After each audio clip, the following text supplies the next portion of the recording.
Brooke Mitchell, 31 years old, and for most of my life, I was known as the family's biggest letdown. While my Harvard-educated sister, a neurosurgeon, was saving lives and my brother was selling his tech startup for millions, I was the marketing coordinator my mother introduced at family gatherings with a heavy sigh. My childhood was a constant stream of backhanded compliments and not-so-subtle comparisons. That was until my portfolio manager, Hannah, called with news that would change everything. Before I tell you how my life turned around, let me know where you're watching from in the comments below. And if my story resonates with you at all, please hit that subscribe button because what happened next shocked everyone in my family. Growing up in Wellesley, an affluent suburb west of Boston, meant being surrounded by high achievers. Our neighborhood was full of doctors, lawyers, and business executives who sent their kids to top private schools and expected nothing but excellence. In our house, that standard was set and enforced by my mother, Diane Mitchell. My mother was a formidable corporate lawyer who graduated at the top of her class from Yale Law. She made partner by 32, and approached parenting with the same ruthless efficiency she used in the courtroom. Our household was a constant measurement of sex grades, extracurriculars, social connections, and eventually, career paths. My father, James, a successful financial consultant in his own right, always existed in her shadow. He was the more nurturing parent but rarely challenged her harsh judgments. "Your mother just wants what's best for you," he'd say after a particularly brutal critique, a phrase I grew to resent as much as her direct condemnations. Then there were my siblings, the golden children. My sister, Kimberly, 4 years older, seemed genetically engineered for success. She was reading early, skipped a grade, graduated high school as valedictorian, and sailed through Harvard before entering its medical school. Now 35. She's a pediatric neurosurgeon, and my mother proudly clips every newspaper article about her accomplishments. My younger brother, Brian, at only 29, had already surpassed us both in my mother's eyes. A math prodigy who taught himself coding at 12. He graduated from Princeton with dual degrees and sold his first tech startup 2 years later for a sum my mother made sure every family member knew about. And then there was me, creative, sensitive, and perpetually falling short. I still remember the first time I heard the phrase family disappointment. I was 8 years old, and I had just competed in the regional math competition that Kimberly had won 3 years in a row. Math wasn't my thing, but mother insisted I follow in my sister's footsteps. When I didn't even place in the top 20, she didn't comfort me. Instead, as we walked to the car, she gripped my shoulder and said to her friend Linda, "Well, I suppose every family has its disappointment." I pretended not to hear, but those words burrowed deep into my soul. School was always a struggle for me, not because I lacked intelligence, but because my mind worked differently. While my siblings excelled in a rigid academic environment, I struggled with standardized tests and memorization. My report cards were filled with B's and the occasional C, each one a prompt for a lengthy lecture about Mitchell family standards. Kimberly never brought home anything less than an A, mother would say, waving my report card like a piece of evidence. And Brian is already taking advanced placement classes. What are we going to do with you, Brooke? What I lacked in traditional academic prowess, I made up for in creativity. By middle school, I had a passion for art and digital design. My bedroom walls were covered with paintings, and my computer was filled with digital creations and early website designs. When I brought home a first-place ribbon from the school art show, I thought I had finally found something to make mother proud. "That's nice, dear," she said, barely glancing at my winning portrait. "But art doesn't pay the bills, does it? Unless you're Picasso, and let's be realistic." This pattern continued throughout my teenage years. My achievements were always minimized while my siblings' accomplishments were celebrated extravagantly. Kimberly's acceptance to Harvard led to a catered party with 50 guests. When Brian won the state science fair, mother took out an announcement in the local paper. When I was selected for a competitive summer program in digital arts, mother simply told relatives I was just going to computer camp. Family gatherings became showcases for my siblings and subtle reminders of my own shortcomings. Thanksgiving dinners featured aunts asking Kimberly about her medical research and uncles discussing Brian's business ventures. When they finally turned to me with a polite, "And what about you, Brooke?" mother would usually interject with, "Brooke is still finding her way," or "Brooke has always been our creative one." The subtext was clear to everyone at the table. By high school graduation, I had fully internalized the narrative. I was the family disappointment, the one who would never measure up. The Mitchell who somehow missed receiving the success gene. My self-esteem was shattered, and what was worse, I believed I deserved their treatment. I had failed to meet the standards my siblings achieved so effortlessly. No one in my family seemed to notice, or care, how their constant comparisons and criticisms were crushing my spirit. The creative, enthusiastic child I once was replaced by a young woman riddled with self-doubt and anxiety. Even my artistic pursuits, once my refuge, became sources of stress as I measured them against impossible standards. The saddest part, I began to see myself through my mother's disappointed eyes, internalizing the idea that I was fundamentally deficient. That belief followed me into college and beyond, shaping every decision, until a single phone call finally began to break its power. The spring of my senior year of high school brought the next major installment in my family's disappointment saga, college acceptance letters. While Kimberly had been courted by every Ivy League school and Brian received a full scholarship to Princeton, my applications had a different result.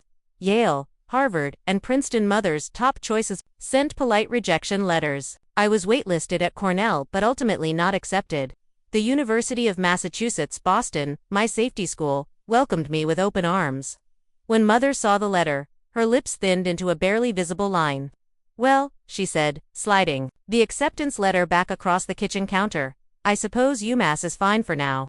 You can always transfer after a year when you've proven yourself." That night, I overheard her on the phone with her sister, my Aunt Patricia.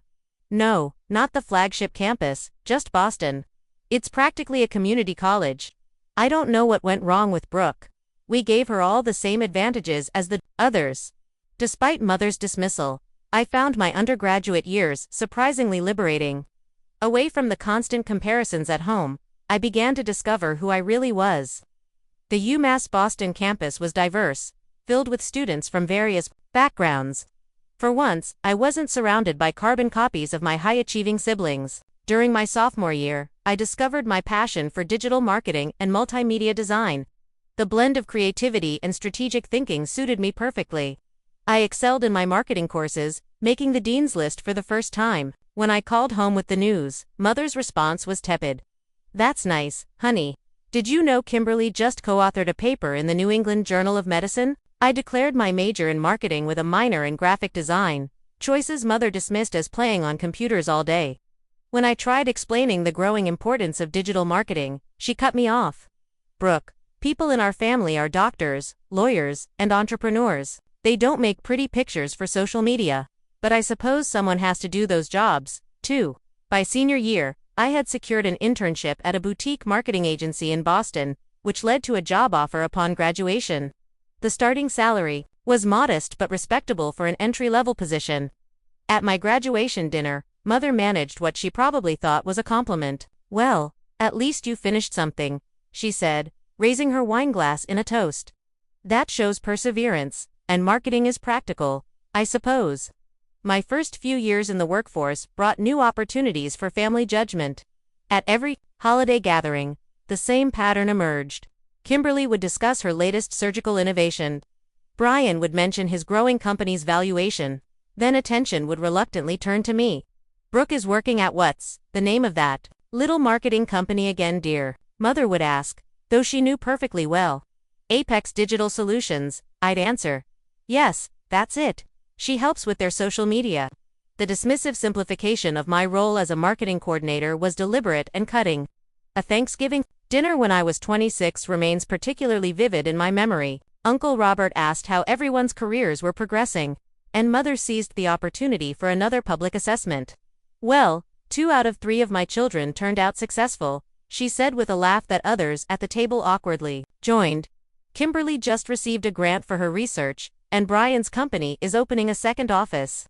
Brooke is still at that marketing place." I sat there, pushing mashed potatoes around my plate, feeling like I was 8 years old again, failing that math competition. Later, when I confronted Mother in the kitchen about her comment, she seemed genuinely confused. "Oh, don't be so sensitive, Brooke. It was just a little joke. You know I'm proud of you for trying your best." The breaking point came at Mother's 60th birthday party. She had rented an elegant venue and invited over 100 guests. During her speech, she thanked her 2 successful children for organizing such a wonderful celebration. Despite the fact that I had been the one who found the venue, designed the invitations, and coordinated with the caterer. As she accepted congratulations, I stood awkwardly holding the cake I had special ordered from her favorite bakery, invisible in plain sight. That night, I made a decision.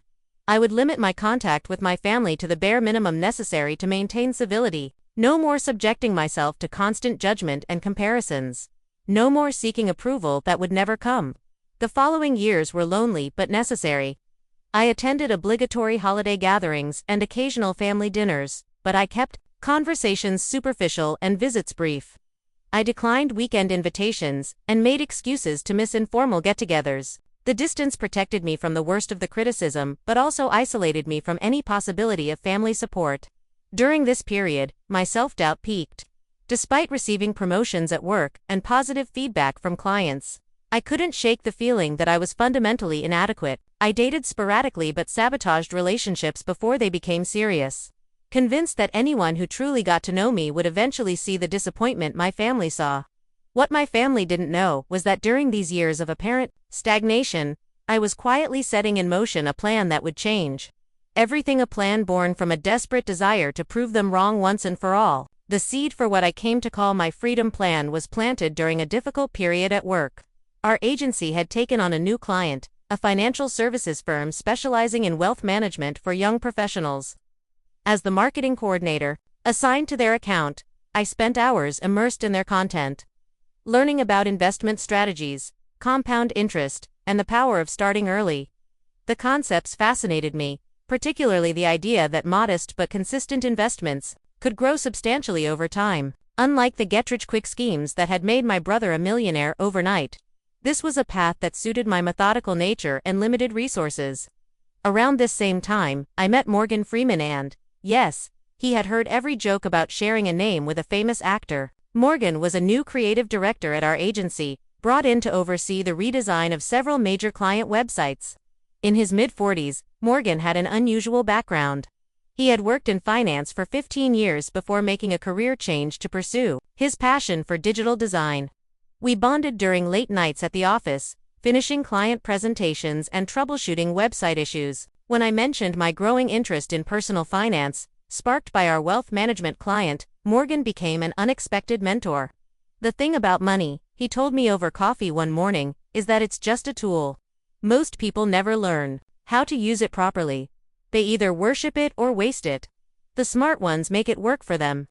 Over the next few weeks, Morgan shared insights from his former career. He explained concepts the wealth management content had only touched on: tax-advantaged accounts, dollar cost averaging, and diversification beyond the basics. Most importantly, he introduced me to the concept of financial independence. What if, he asked one day, you could reach a point where working was a choice, not a necessity, where your mother's opinion of your career couldn't hurt you because you didn't need her approval or anyone's to survive? The idea was revolutionary to me.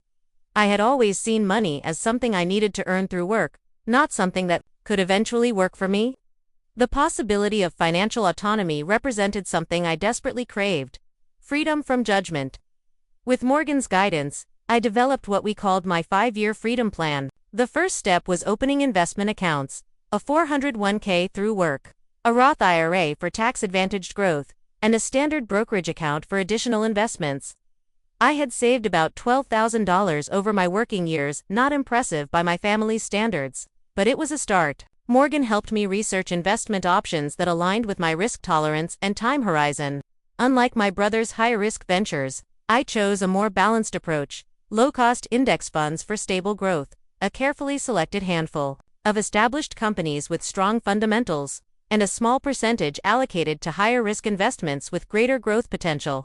Think of it as a barbell strategy, Morgan explained.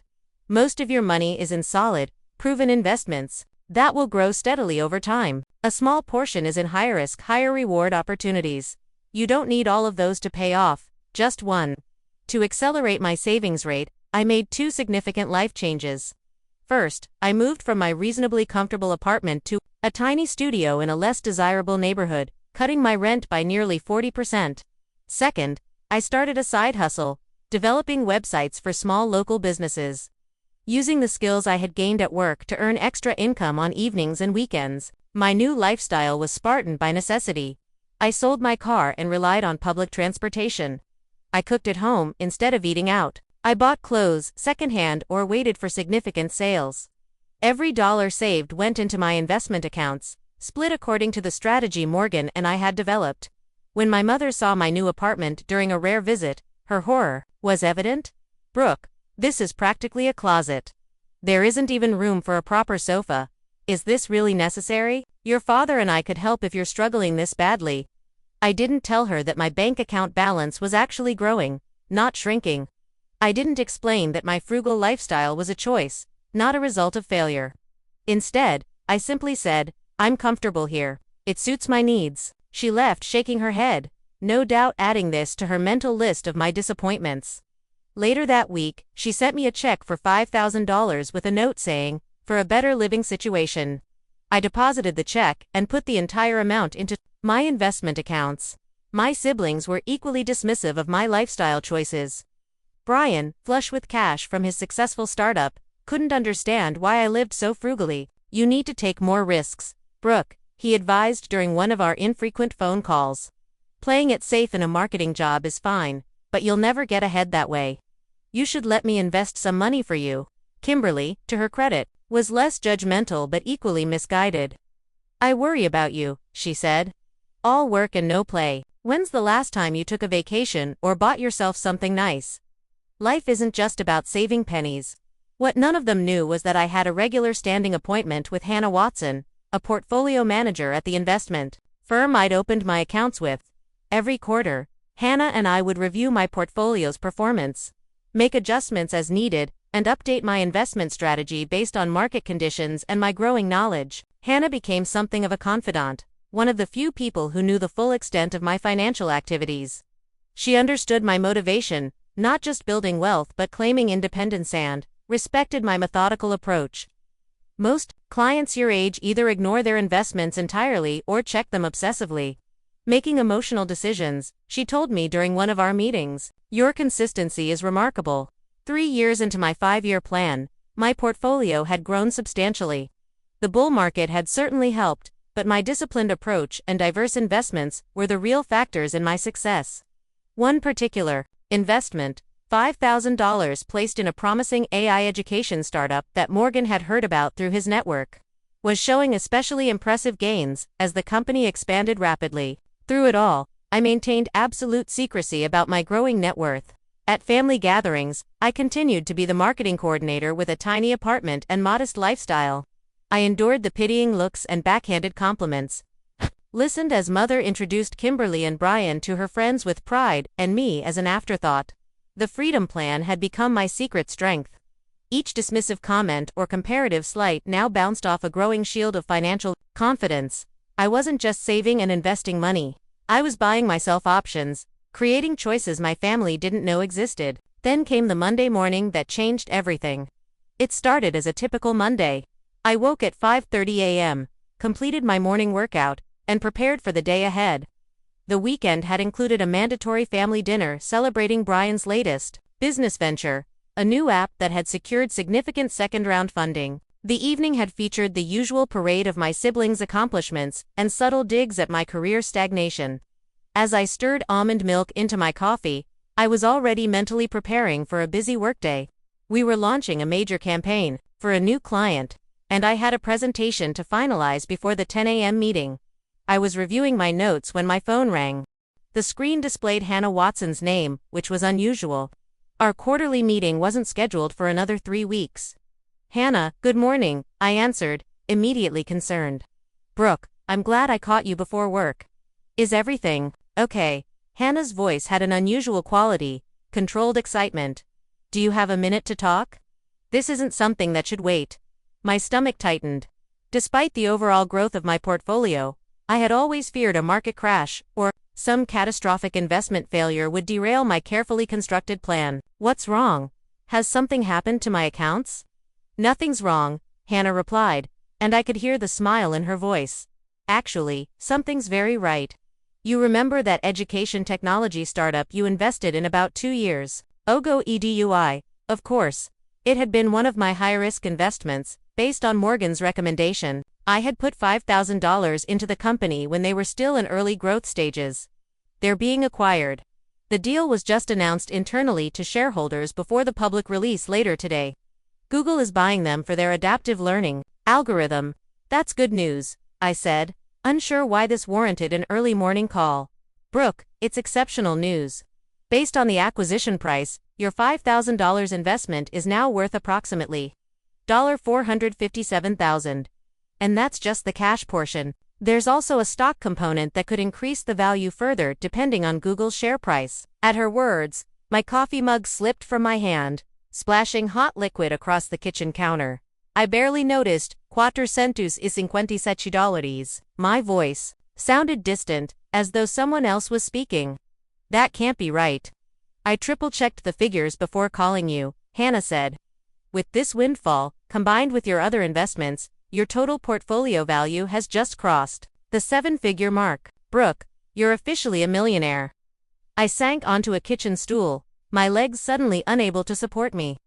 My hands were shaking so badly, I had to put the phone on speaker and set it on the counter.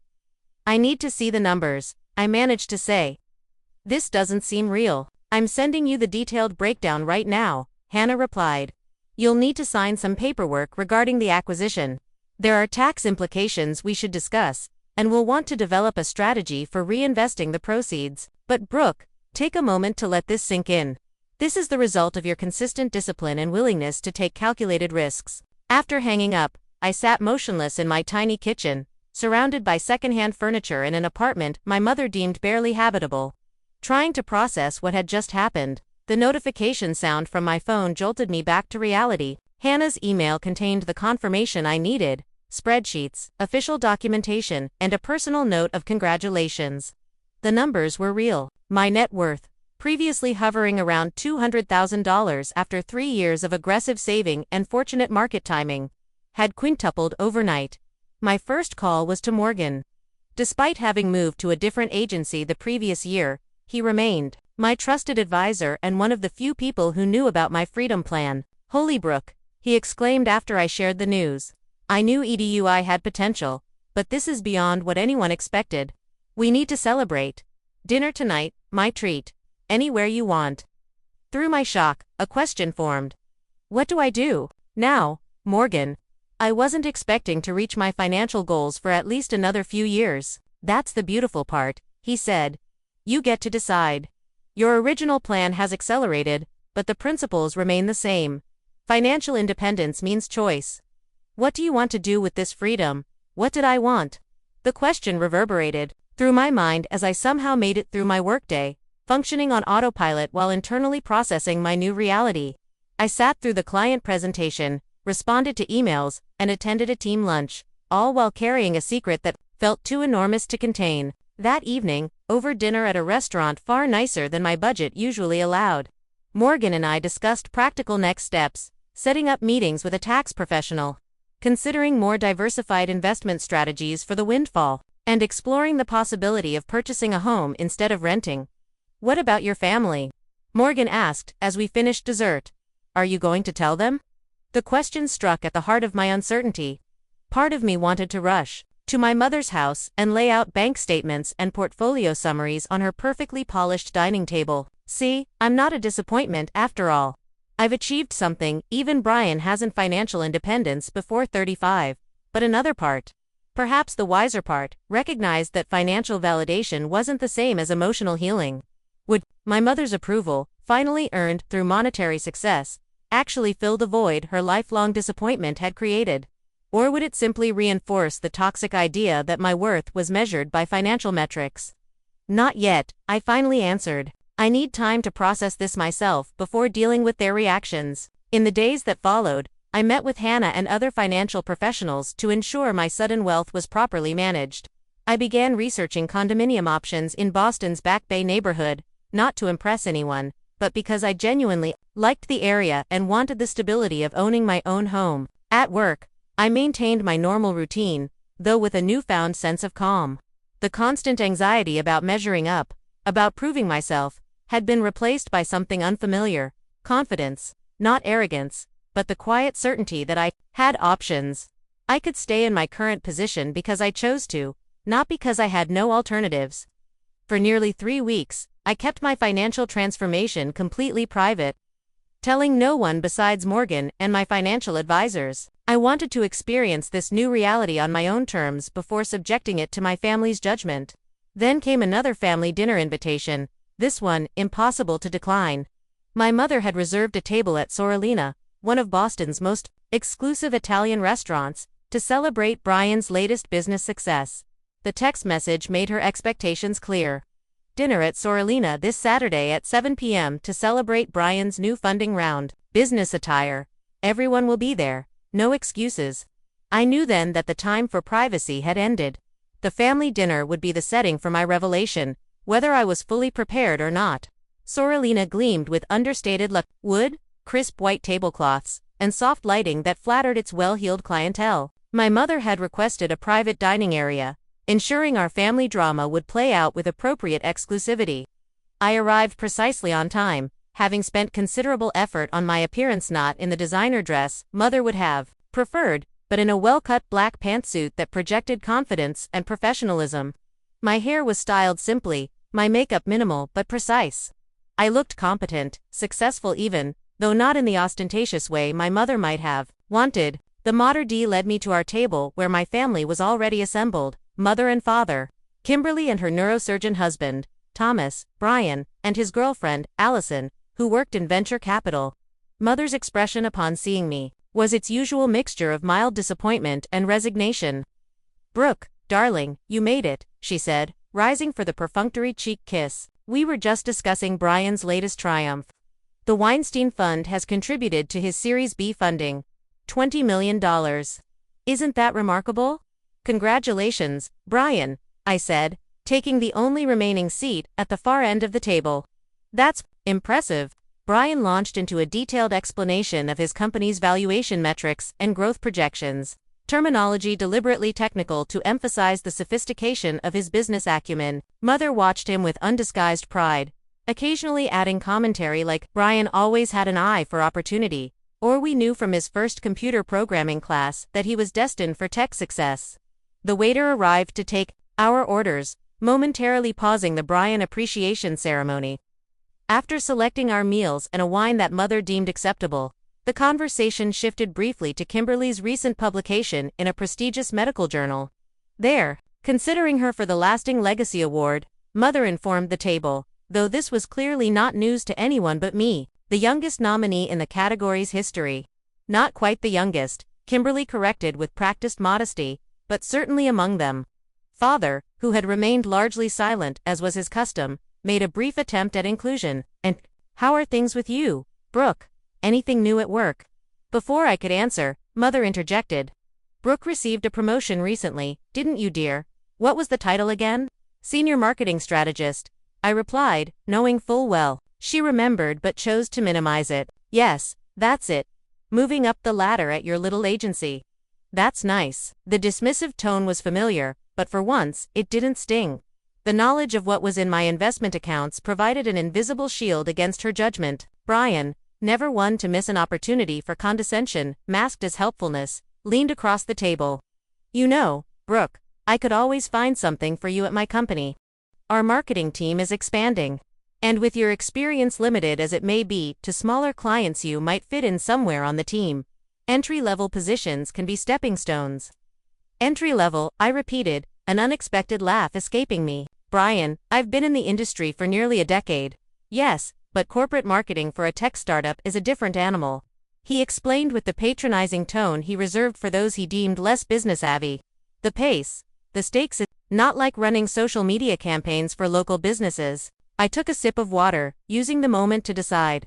This was it, the opening I needed.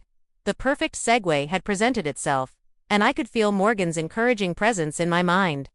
"Own your success, Brooke, you've earned it." "Actually," I said, setting my glass down deliberately, "I've been thinking about making a career change." This caught everyone's attention. Mother's eyebrows rose fractionally, the most surprise she would allow her Botox to display. "Oh," she said, finally, reconsidering law school. "I always said it wasn't too late."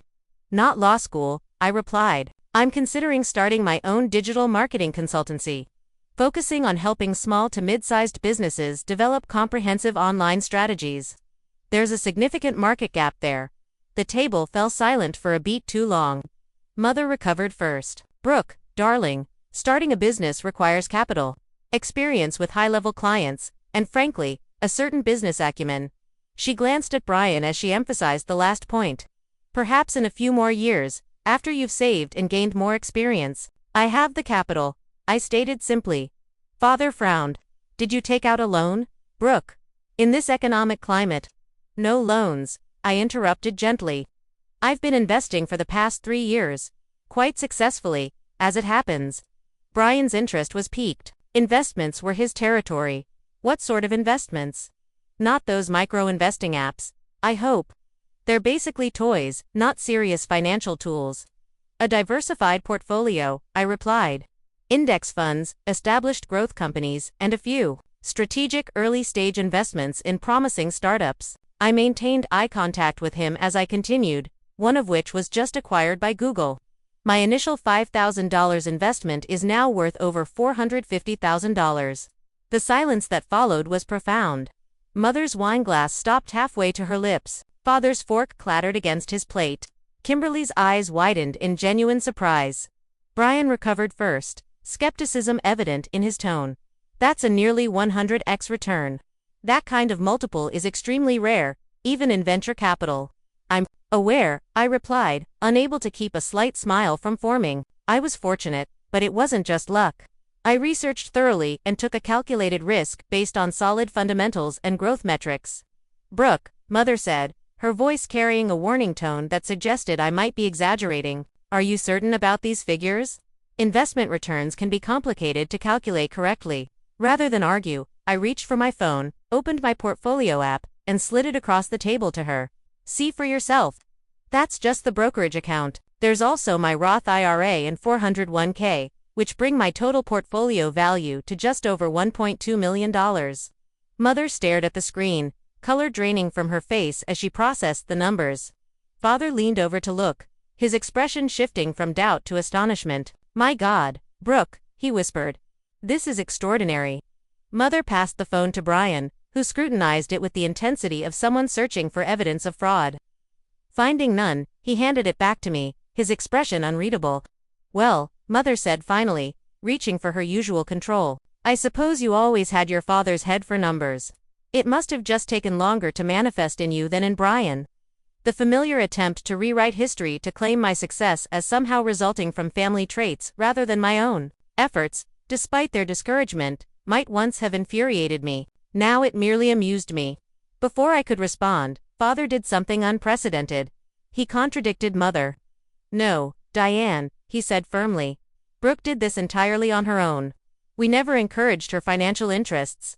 In fact, you especially dismissed them. This success belongs to Brooke alone, and I, for one, am incredibly proud of her initiative. The table fell silent again. Father rarely challenged Mother, particularly in public. His doing so now, in defense of my accomplishments, felt like its own kind of vindication. Kimberly was the first to break the tension. Brooke, this is amazing, she said, and her smile seemed genuinely warm. I had no idea you were so involved in investing. You must have been living on practically nothing to save enough for this kind of portfolio growth. That tiny apartment, Mother murmured, realization dawning. The modest wardrobe. You weren't struggling, you were saving. Strategic frugality, I confirmed. Every dollar I didn't spend went into my investment accounts. Brian's competitive nature couldn't stay subdued for long. Which other startups did you invest in? What was your selection methodology? Did you use a specific valuation model? The barrage of questions was his way of reclaiming expert status, of re-establishing the hierarchy where he was the financial genius of the family. I answered simply, without the jargon he expected, which seemed to frustrate him further. The remainder of dinner passed in a surreal haze. Mother was uncharacteristically quiet, processing the shift in family dynamics. Father asked thoughtful questions about my investment strategy and business plans. Kimberly seemed genuinely interested in my experiences. Only Brian maintained a competitive edge, repeatedly mentioning that his company's valuation made him worth considerably more on paper. As we prepared to leave, Mother pulled me aside near the coat check. Why didn't you tell us, Brooke? All this time we thought I was the family disappointment. I finished for her. Yes, I know exactly what you thought. What you told everyone to think. That's not fair, she protested, but weakly. We only wanted what was best for you. No, I corrected gently. You wanted me to be what was best for you. There's a difference. I collected my coat and headed for the door, a curious mixture of emotions swirling within me. The validation I'd imagined felt hollow compared to the realization that financial success hadn't magically healed the wounds of years of emotional neglect. Yet, there was also a strange sense of closure. I had finally proven myself on terms my family understood, even if those weren't the terms that mattered most to me anymore. Driving home to my soon-to-be former tiny apartment, I felt neither triumphant nor bitter. Instead, I experienced something unexpected: compassion.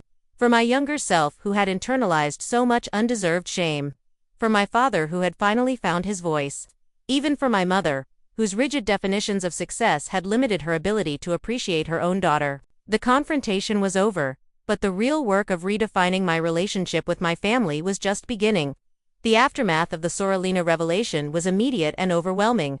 My phone began buzzing with notifications before I even reached my apartment: text messages, emails, and voicemails from family members processing the shift in our established dynamic. Mother's approach was predictably practical, bypassing any acknowledgement of past criticism to focus on future opportunities. I've set up a lunch with Harold Weinstein. He's one of the top financial advisors in Boston. Tuesday at 1 p.m. at the Harbor Club. Don't be late. I declined politely but firmly. Thank you, but I already have a financial team I trust. I'm not looking for new advisors at this time. Her response came quickly. Harold manages portfolios 10 times the size of yours. He can take you to the next level. My current advisors have helped me achieve exceptional returns. I'm comfortable with our relationship. This pattern continued for days.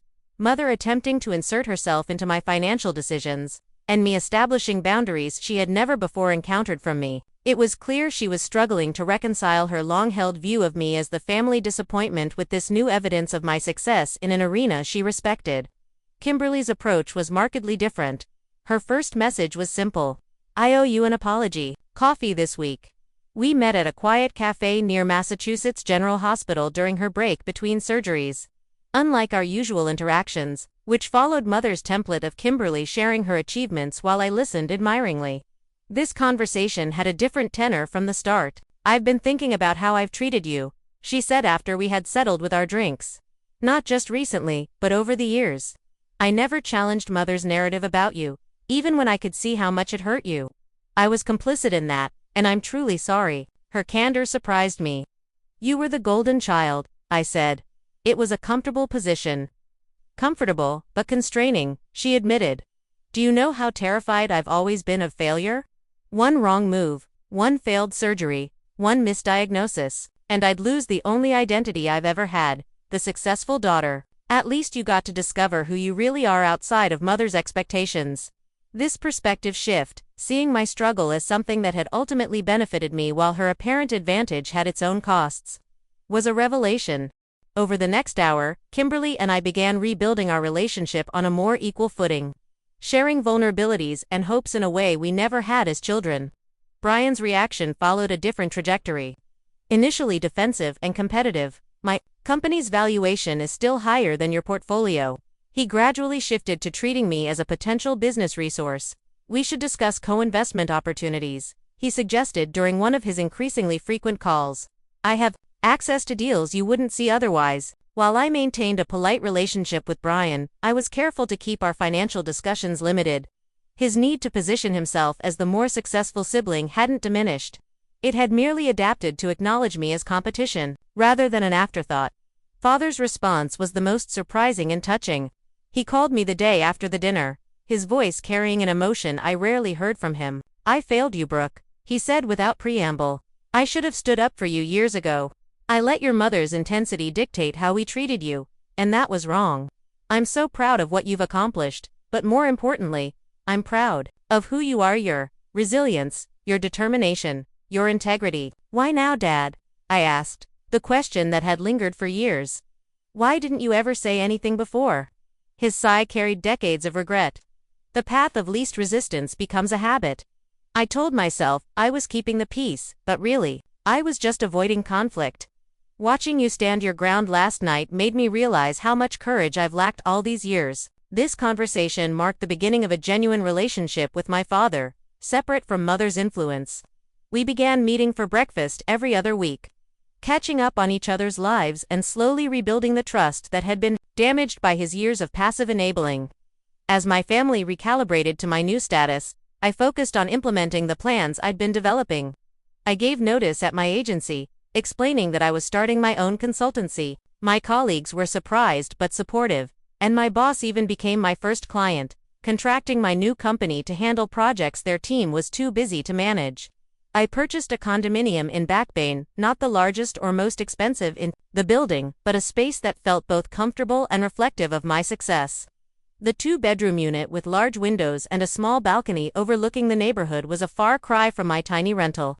But I furnished it thoughtfully, rather than ostentatiously, creating a home rather than a showcase. Mother insisted on visiting shortly after I moved in. She arrived with a housewarming gift, an expensive crystal vase that suited her taste more than mine, and immediately began assessing the property with the critical eye I'd grown up dreading. The finishes are nice, though I would have chosen marble for the countertops instead of quartz, she noted, running a finger along the kitchen island. And this living room could accommodate a larger sofa. You have the space now. You should use it. As she continued her evaluation, I felt old patterns threatening to re-emerge, her judgment, my defensive justification, followed by my inevitable feeling of inadequacy. But something had fundamentally changed. The financial security I had built had translated into emotional security I had never before possessed. Mom, I said, interrupting her critique of my lighting fixtures. I need to say something. She paused, looking mildly surprised at my interruption. For most of my life, you've made me feel like I wasn't enough, I continued, my voice steady despite the pounding of my heart. Not smart enough, not successful enough, not accomplished enough. Always the disappointment compared to Kimberly and Brian. Brooke, that's not, please let me finish. This isn't about my investment success, or this apartment, or my new business. It's about the fact that your approval has always been conditional on achievements you deemed worthy. Do you know how damaging that is to a child? To grow up believing your parents' love depends on your accomplishments. Mother sat down heavily on my allegedly too small sofa, her expression a mixture of defensiveness and genuine confusion. I've always wanted what's best for you. Everything I did was to push you to reach your potential. No, I countered. You wanted me to reach the potential you defined for me. But I'm not Kimberly or Brian. I'm me with different strengths, different interests, different measures of success. I never meant to hurt you, she said, though her tone suggested she still didn't fully understand my point. I'm proud of what you've accomplished now. That's just it, I replied. You're proud now that I've succeeded financially. But I needed you to be proud of me all along, for my creativity, my resilience, my kindness, for who I am, not what I achieve. The conversation that followed was difficult, with Mother alternating between defensiveness, we gave you every advantage, and revisionism. I always believed in you in my own way. She wasn't ready to fully acknowledge her role in my emotional struggles, but it was the first time we had ever had such an honest exchange about our relationship. As she was leaving, she paused at the door. I may not have always shown it properly, Brooke, but I do love you. I always have. It wasn't the full recognition I might have wanted, but it was a small crack in the foundation of our dysfunctional dynamic that might eventually allow something healthier to grow. The months that followed brought significant changes. My consultancy, Mitchell Digital Strategies, grew rapidly as word spread about my innovative approach. I hired 2 employees within the first 6 months and was considering bringing on more to handle our expanding client list. But beyond professional success, I experienced personal growth that was even more meaningful. Working with a therapist who specialized in family dynamics, I began to untangle the complex web of beliefs about myself that had formed during my years as the disappointment. I learned to recognize my intrinsic worth, separate from external validation, and to set healthy boundaries with family members. I also discovered a renewed passion for the creative pursuits I had abandoned under Mother's criticism. I took painting classes at the Museum of Fine Arts, finding joy in the process rather than worrying about the result. I joined a writing group that met weekly to share and critique each other's work. These activities nourished parts of myself that had been neglected for too long. Perhaps most significantly, I began mentoring young professionals from disadvantaged backgrounds who were interested in marketing and digital media. Remembering how Morgan had guided me when I needed direction, I wanted to provide similar support to others facing obstacles. This led to establishing a small scholarship fund for creative art students at UMass Boston, my alma mater that Mother had once dismissed as practically a community college. As my business grew and my personal life flourished, family dynamics continued to evolve. Kimberly and I developed a genuine friendship, meeting regularly for dinner or weekend outings that had nothing to do with family obligations. Father became more assertive in standing up to Mother, not just regarding me, but in expressing his own preferences and opinions after decades of acquiescence. Brian remained competitive and status conscious, but even he seemed to be maturing somewhat, occasionally asking for my perspective on marketing strategies for his company without immediately dismissing my suggestions. And Mother was trying, in her way. She still lapsed into old patterns of criticism and comparison, but now caught herself more often. Our relationship remained complicated, but the emotional charge had diminished. I no longer sought her approval with the desperation of a child starved for validation. I could appreciate her strengths while acknowledging her limitations, including her limited capacity for the unconditional love I had craved growing up. Nearly a year after the revelatory dinner at Soralina, Mother hosted a family gathering at her home. As we sat around the dining table, the same table where I had endured countless uncomfortable meals, she did something unprecedented. "I'd like to say something," she announced after dinner had been served. "I've been reflecting on our family dynamics, particularly how I've interacted with each of you." She looked directly at me. "Especially you, Brooke.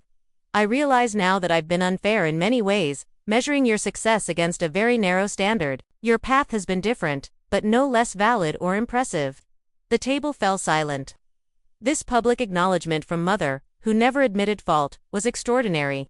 "I'm proud of all three of my children," she continued, "not because of your careers or accomplishments, though those are certainly noteworthy, but because of who you are as people.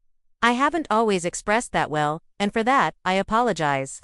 Tears pricked at my eyes, not from the residual pain of past disappointments, but from the recognition that people, even someone as seemingly immutable as my mother, could grow and change. Her acknowledgement wasn't perfect, and it didn't erase years of hurt, but it represented a shift I had never thought possible. As I drove home that evening, I reflected on the extraordinary journey of the past year. My financial windfall had been the catalyst for change, but the true transformation had been internal, redefining success on my own terms, healing old wounds, and building a life that reflected my authentic self rather than someone else's expectations. The family disappointment had disappeared, not because I had finally measured up to arbitrary standards, but because I had outgrown the need for external validation altogether. In its place stood a woman who understood that the most meaningful success wasn't measured in dollars or status, but in self-acceptance, purpose, and genuine connection. It's been just over a year since my portfolio manager made that life-changing call, and sometimes I still wake up wondering if it was all a dream. Not the financial part. My thriving consultancy and comfortable Back Bay condo are tangible reminders of that reality. What occasionally seems surreal is the transformation in my family relationships and, more importantly, in how I view myself. Mitchell Digital Strategies has grown beyond my initial projections. We now employ 10 people, a mix of strategists, designers, and content specialists, and have moved from my home office to a proper workspace in the South End. Our client list includes businesses ranging from local restaurants to regional healthcare providers, all benefiting from our specialized approach to digital marketing for mid-sized organizations. What gives me the most satisfaction isn't the company's profitability, though that's certainly pleasant, but the culture we've created. Unlike the cutthroat achievement at all costs environment I grew up in, our team celebrates collaboration, creativity, and work-life balance. We measure success not just in metrics and conversions, but in client relationships and employee satisfaction. My personal relationships have undergone equally significant evolutions. Kimberly and I now have standing dinner dates twice a month. Our conversations range from professional challenges to childhood memories to current events, without Mother's comparative framework constantly positioning us as competitors. We've discovered a genuine sisterly bond that had been suppressed for decades. "I always wanted to be closer to you growing up," she confessed during one of our dinners. "But I was Afraid if I didn't maintain my perfect daughter status, I'd end up on the receiving end of the criticism you faced. It was easier to stay in my lane and play my assigned role. We were both trapped in mother's narrative, I replied. Just in different ways. Our relationship now includes not just emotional support but practical collaboration. Kimberly has introduced me to medical professionals needing marketing services, while I've helped her develop a more engaging online presence for her research foundation. Father has undergone perhaps the most dramatic transformation. After decades of deferring to mother, he's found his voice, not just in defending me but in expressing his own preferences and interests. He's taken up woodworking, a hobby mother previously dismissed as messy and pointless, and has begun reconnecting with old friends mother had deemed not our sort of people. During one of our breakfast meetings, he shared a revelation. I was so focused on providing financially that I forgot to provide emotionally, especially for you, Brooke. I thought if I kept the peace with your mother and maintained our lifestyle, I was doing my job as a father. I missed what you really needed, which was, I asked, though I knew the answer, an advocate. Someone to see you for who you really were, not who your mother wanted you to be. He reached across the table to squeeze my hand. I can't get those years back, but I'm trying to make up for it now. Brian remains the family member with whom I have the most complicated relationship. His competitive nature hasn't fundamentally changed, though he's learned to be less overt about it since mother's public recalibration of family dynamics. We maintain a cordial relationship, speaking at family gatherings and occasionally consulting on business matters, but without the deeper connection I've established with Kimberly and father, and mother. Mother continues to surprise me. Progress isn't linear, and she still occasionally slips into old habits of criticism or comparison. But she catches herself more quickly now. Our relationship has developed a new foundation based on mutual respect rather than her judgment and my desperate need for approval. The most unexpected moment in our evolving relationship came during a garden party she hosted for her social circle. Events that had once been showcases for my siblings' achievements and tacit reminders of my inadequacies. As guests mingled on the terrace, mother clinked her glass for attention. I want to thank everyone for coming today, she began with her usual polished charm, and I especially want to acknowledge my daughter, Brooke, who recently received the Boston Business Journal's 40 Under 40 recognition for her innovative work in digital marketing. Heads turned toward me, and I felt a momentary flash of the old anxiety being put on display. Measured, potentially found wanting. But mother continued in a tone I had rarely heard from her. What makes me proudest isn't the award itself, though that's certainly impressive. It's the way Brooke has built her business with integrity, creativity, and genuine concern for her clients and employees. She's created success on her own terms, which takes a courage I'm not sure I would have had at her age.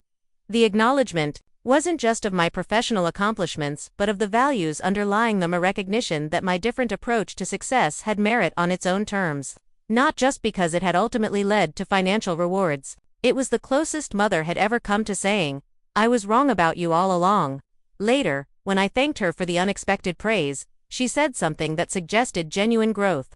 I'm learning, Brooke. Slowly, perhaps, but I'm learning. Beyond family healing, this year has brought personal rediscovery. I've reconnected with passions abandoned years ago under the weight of criticism and comparison. My condo now includes a small studio space where I paint, not for exhibitions or acclaim, but for the pure joy of creation. I've joined a community theater group, rediscovering the love of performance I had set aside after mother deemed drama club a distraction from serious academics. These creative pursuits nourished something essential in me that had been starved for too long. There's a particular pleasure in engaging in activities with no metric for success beyond my own enjoyment and growth, a concept that would have been incomprehensible to the achievement-oriented family I grew up in. Perhaps the most meaningful aspect of my transformation has been the opportunity to help others. Remembering how Morgan's mentorship changed my trajectory, I've established a formal mentoring program for marketing students from underprivileged backgrounds. The Mitchell Creative Scholarship now supports 5 UMass Boston students annually, providing not just financial assistance but professional guidance and internship opportunities. During a recent mentoring session with Jasmine, a first-generation college student with extraordinary design talent but limited professional connections, I recognized my younger self in her mixture of ambition and uncertainty. I'm worried I won't measure up, she confessed. Everyone else seems to know exactly what they're doing, and I'm just figuring it out as I go. Can I tell you a secret? I replied. Everyone is figuring it out as they go. Success isn't about knowing all the answers or never making mistakes. It's about learning from those mistakes and staying true to your own definition of what matters. In that moment, I realized how far I had come from the young woman who believed she was fundamentally inadequate because she couldn't meet someone else's arbitrary standards. The greatest investment I had made wasn't financial but in my own self-worth and authentic path. Financial independence gave me options, but emotional independence gave me freedom. Freedom from the crushing weight of others' expectations. Freedom to define success on my own terms. Freedom to live a life aligned with my values rather than someone else's vision. The family disappointment no longer exists, not because I finally measured up, but because I finally understood that the measuring stick itself was flawed. True success isn't counted in dollars, degrees, or status symbols. It's measured in authenticity, purpose, and connection. It's found in the courage to chart your own course even when others question your direction. If my story resonates with you, if you've ever felt like you're not enough or that you're being measured by standards that don't reflect who you truly are, I hope you'll take this to heart. You are not a disappointment.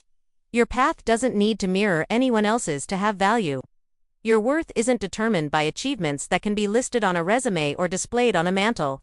The most important approval you'll ever receive is your own, and that, more than any portfolio value or business success, is what I'm most grateful to have finally discovered.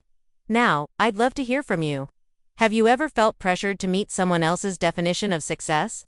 How did you break free and find your own path? Share your experiences in the comments below. And if this story touched you in any way, please hit that subscribe button. Let's build a community where we can all define success on our own terms. Thank you for listening to my journey. And remember, the most valuable asset you will ever have is belief in yourself.